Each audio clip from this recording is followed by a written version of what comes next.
Good morning, everybody. Happy Monday. Welcome back to the channel for another video and another weekly Mounjaro update. I am excited to film a weekly update for the first time in a very long time because I actually have a loss this week. As you can tell by the title of this video, we are finally moving in the right direction. And then I also am going to touch on the whole ProRx thing. So stay tuned for that if you're interested in my take on that. But first off, the update. I do want to thank you all for all the sweet comments that you guys left Chris yesterday on that video that I uploaded. There were almost 100 comments on that video and he was reading them and he actually responded to a few of you. So if you've not seen his response, then you can go check that out. I think it's like Chris Tarheel or something is his name. So he was going through last night and reading them all and responding, and I think it really made him feel good to be encouraged and all of that on his amazing almost 30-pound weight loss and being under 200 pounds for the first time in, I think he said 2019, which was the last time he trained for a half marathon. So I'm really hoping that within the next few months, he will be ready and wanting to get more into long distance running again. We'll just have to see. But I did want to thank you guys for all of the love and support that you guys left Chris on that video yesterday. Now, jumping into my update. Yes, I had a loss this week. Now, if you've been around, you know that I have been teetering around like 157, 158 for the past like 3 months now at this point. And I did make the decision that I wanted to go and reach the 100-pound weight loss goal. But then after that, I made that goal, about a month ago or so, and then I just couldn't break it. Like no matter what I felt like I was doing, I was still 157, 158 every single week. And I actually went to my doctor's for my son. He needed a sports physical for school. And so when I was there, I was asking him kind of, do you have any tips or tricks or things? And he didn't necessarily tell me anything that I didn't already know in terms of tips or tricks, but he did give me the go ahead and reach that goal. And then he told me to stop after that. So with all of that being said, this week I did lose weight. I weighed in this morning at 155.2 pounds, which is a 2.6 pound, I have a hair on my face. I keep itching it. It's a 2.6 pound loss from last week. I'm finally, y'all, I cannot get this hair off my face. I am finally losing weight again, and I am so excited and so just rejuvenated. You know, when you've been in a loss for any long period, or in a stall for any long period of time, and then you finally break the stall and you're just like, yes, like remotivated. I can do this. This is my life now. I am in it for the long haul, and the slower you go, maybe that's the less loose skin I'll have. I don't know, but I'm pretty excited to have lost some weight this week and to be back on track. I am just 6 pounds away from my 100-pound weight loss goal, which is, I can't even fathom that in my brain. Little old me 2 years ago wanted to get under 200 pounds. That was the only goal that I had at that time. I just wanted to get under 200. I wanted to lose about 30 pounds, I guess it would have been about, at that point, it would have been like 50, but a little more than 40. So I wanted to reach that and just to make my tummy tuck look better. I had already had my tummy tuck and I just wanted it to look a little bit better and my legs to lean out a little bit. And so little old me 2 years ago would have never thought in my life that I would weigh 155 pounds. It's just absolutely astonishing to me that this is where I'm at in life and that I have all of you, and it's just the best thing ever. So I'm so thankful. That was not in my notes to say, but I'm so thankful for each and every one of you for being here to support me, for being here in the comments to support each other. It's just amazing, the community that we've built here, and I love it. So as always, now that I'm on that topic, leave me how you're moving your body today. So there are a couple things that I think were different this week. 2 things in particular. So the first one is that this is actually the first injection that I did out of a ProRx vial, which again, we're going to talk about ProRx in a minute. Everybody on Facebook, on the Facebook group for Orderly, in my Facebook group, which is free, always down below, a lot of you guys were saying that the ProRx vials that you had tried so far had been stronger and worked better than Red Rock. And that scared me a little bit because I don't want like bad side effects or anything. So I actually took less. So last week or the week before last, when I started back on tirzepatide, I took 30 units, and that was my last little bit out of a Red Rock vial. And this week I took 25 units of the ProRx. So I took less of it, but it was the quote unquote, from what people are saying, stronger med or whatever. Like literally everybody's saying that it's stronger. So, that is something that was a little bit different this week. I don't know if lowering it helped. I don't know if it's the ProRx vial. I don't know, but that was different, so notable. And then the other thing is that I walked more last week. So I did get 4 full good long walks in last week, whereas prior, in the weeks prior, I was lucky if I got 2 in just with our busy schedule. Last week was the first like full week where we didn't have basketball. And so I think that just allowed me more time to go out and get my walks in. Plus I have my walking pad now, which you guys know I have, I think linked below the one that I got. If you guys want to check that out, I bought it with my Christmas money from my mom. So I bought it with my own money, but I am loving it. So I have linked it down below if you want to check it out through Amazon or whatever. I got it off Amazon. It's literally like the little $100 one, and it is the best thing ever. It allows me to be able to like walk at a slow pace, even if I'm walking at 2 miles per hour while I'm watching TV in the evenings with no shoes on. That's literally what I do. I don't put shoes on. I'm literally in my socks, just trugging along at 2 miles per hour, getting in steps. And so I don't count. Usually the walking pad time is like my workout, but it's just an extra way to get some more steps in. I have been trying to reach 10,000 steps per day, and that is helping me so much. Cannot say enough. Like I feel like that's the best purchase I've made in probably 6 months or longer. So love my walking pad. It's really helping me, and it allowed me to reach my 10,000 step goal every single day last week, which I think really helped, allowing me to lose some more weight. Now, my goals for this week, I want to get 5 walks in. I think I can do it. It's going to be warmer this week, which is great. I actually was hoping that it was going to be warm enough today to go out and get a walk in. It is supposed to be like 65 degrees today. However, it's like 30 right now. So hopefully within the next, maybe after lunch, Finley and I can walk the dog or something. We'll see. But yeah, 5 walks in today or this week is my goal, not including slow paced walking pad time. Okay.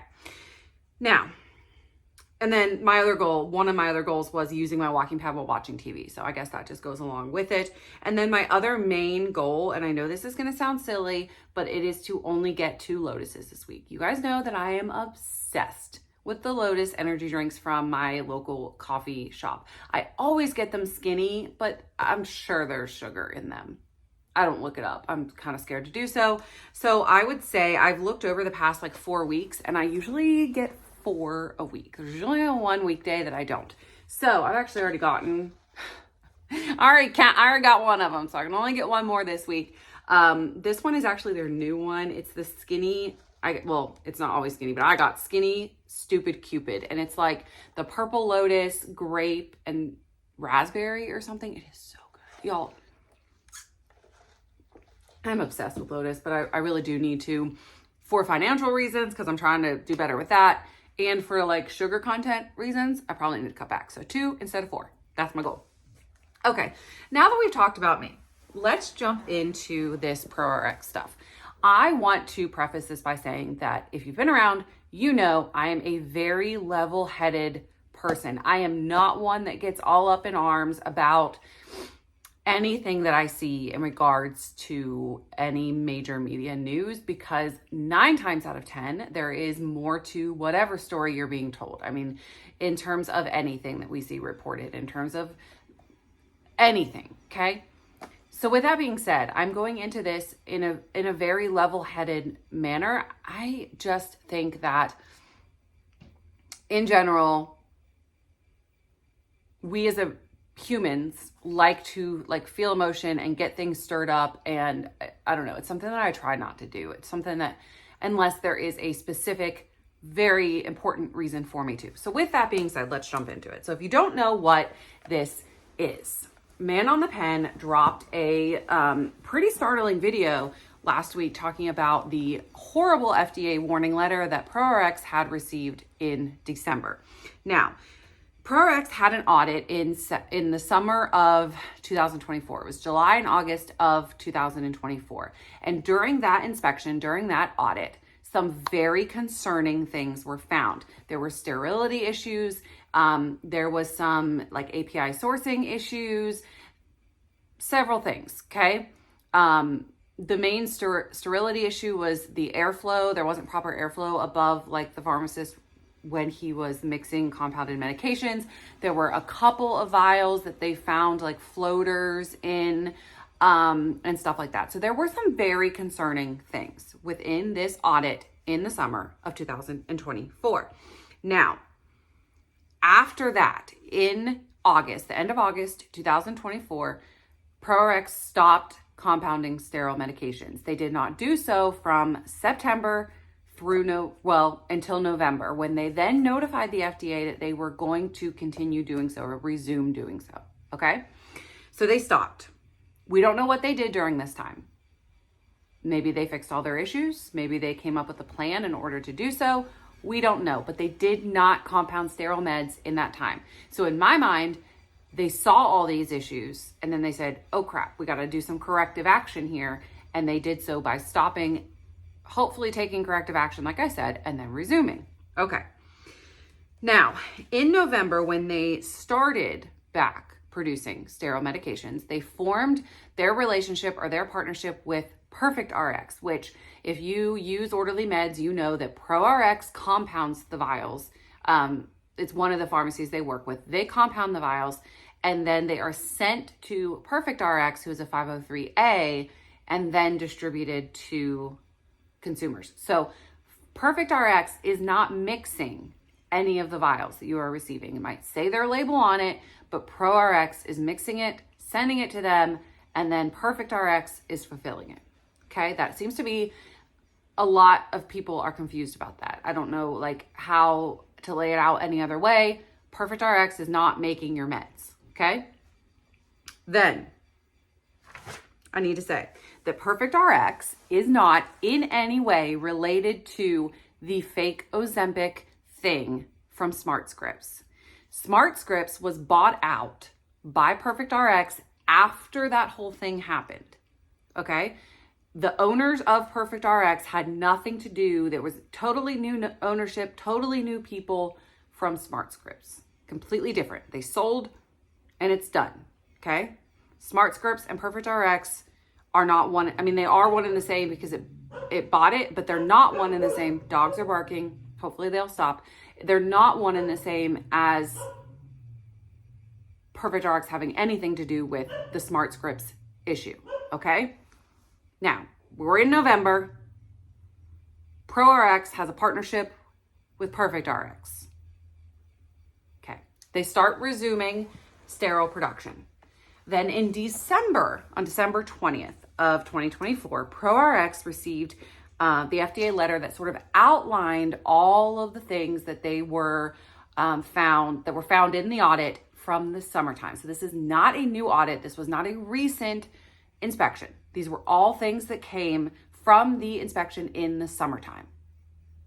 Okay? Okay. It outlined all of that. The same things, the sterility issues, the API sourcing issues, all of that. There are so many people on Reddit, on Facebook groups, talking about how ProRx was sourcing tirzepatide or sourcing semaglutide from the gray market or from a not FDA approved source. That was never once said in the letter. I read through the entire letter multiple times. You can read it yourself. All you have to do is Google it. It said that there were improper sourcing of APIs. It did not say tirzepatide or semaglutide. That is so important. And people are saying it all over Reddit and it's freaking people out, right? Rightfully so, but that was never said. It was never said. And if it had been found with all the other stuff they put in that letter, they would have put it there. The only thing that they found directly related to tirzepatide or semaglutide was the fact that the labels did not say not for office use on them or something like that. Like the label was a little off and that is it. So there's this whole thing on Reddit about chargebacks to your credit card or whatever. And I think that that is very morally wrong. There is no proof that there's anything wrong with your medication. In fact, don't you think there are people that have been using ProRx tirzepatide since November when they started shipping? We're in February. Don't you think that maybe we would have heard if there was some major big issue with it? There's no complaints. Nobody's been talking about how it's bad. In fact, all of the feedback is how good it's working. So I think that's so important to remember. We can read one thing online, gray market, and run with it, and our whole opinion is formed, and then that is that. People are spreading information that just isn't there. It's just not proven to be there. Also, very important to note that the FDA has not gone back in and inspected ProRx since the summer. Why? If you knew that they were going to start, which they did notify you, it says it in your letter. If you knew that they were going to start doing sterile things again, why didn't you go back and inspect them? If the things were that bad that you found, why didn't you go back in November or December or whatever and reinspect them? So none of the issues are recent. They're all from the summer. They all could have been corrected. There is zero reason to think that there is anything wrong with the medication that you have received since November when they resumed production. I'm going to use mine. I'm going to look at it as you should with every vial that you ever use. But there's no reason to create a chargeback on a credit card for something that you purchased that you have no proof there's anything wrong with. It's just morally incorrect. It just is. So there's my little spiel on that. But I also want to say that your beloved, or not your maybe, but I've actually never tried their medicine, but the beloved Hallandale has not been inspected in years. Years. It's been like since 2022. Okay. Why? Again, why isn't the FDA going in and inspecting them? That's a big thing, but who the heck knows what's going on in there? In fact, one of the big hotshots at Hallandale was caught taking unlabeled medications across state lines, which is illegal. So again, they've not been inspected. So and I'm not like dissing on Hallandale. Who knows what's going on in there? Like, it could be fine. I'm just saying, like, what I love about the FDA actually going in is that they're actually going in, they're actually finding things that may be wrong, therefore enticing change from the pharmacies. So if they're not being monitored, if the FDA is not going in and looking at them, then nobody knows what's going on in there and nobody knows if anything's wrong. At least the FDA went into ProRx and told them all the stuff that they were doing wrong so that hopefully they could fix it. That's how I look at it. I did want to touch on this, and that's how I feel about it. And I'm not going to like dive into the drama all the time. The note was written on the 20th, which means they had 2 weeks to respond, which means there's more to this story no matter what, because ProRx had to have already responded.